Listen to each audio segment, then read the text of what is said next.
अब आपको लिए चलते हैं मंडी बहाउद्दीन के इलाके पहाड़ियां वाली। Senior anchor Mohammad Shahbaz Mughal report कर रहे हैं। चक मिठा के मकीनों ने गलियों नालियों का गंदा पानी कब्रिस्तानों में छोड़ दिया। कब्रों की बेहुरमती के साथ कब्रें मिस्मार होने का खतरा लाहिक हो गया।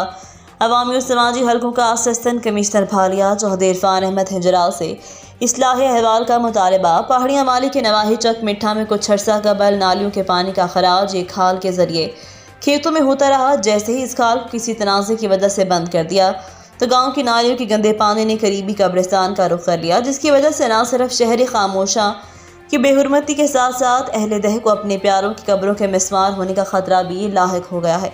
अवामी और समाजी हलकों ने असिस्टेंट कमिश्नर भालिया चौधरी इरफान अहमद हिजराल से चक मिठा के नकासी आग के फौरी हल का मुतालबा किया है। मज़ीद तफसील मोहम्मद शहबाज मुगल से।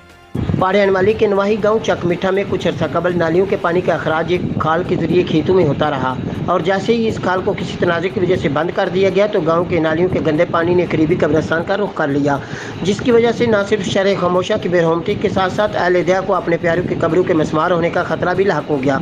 बेहरमती समाजी हलकों ने असिस्टेंट कमिश्नर भालिया चौधरी इरफान अहमद हिजराल से चक मिठा के निकासी आग के फौरी हल का मुतालबा किया है।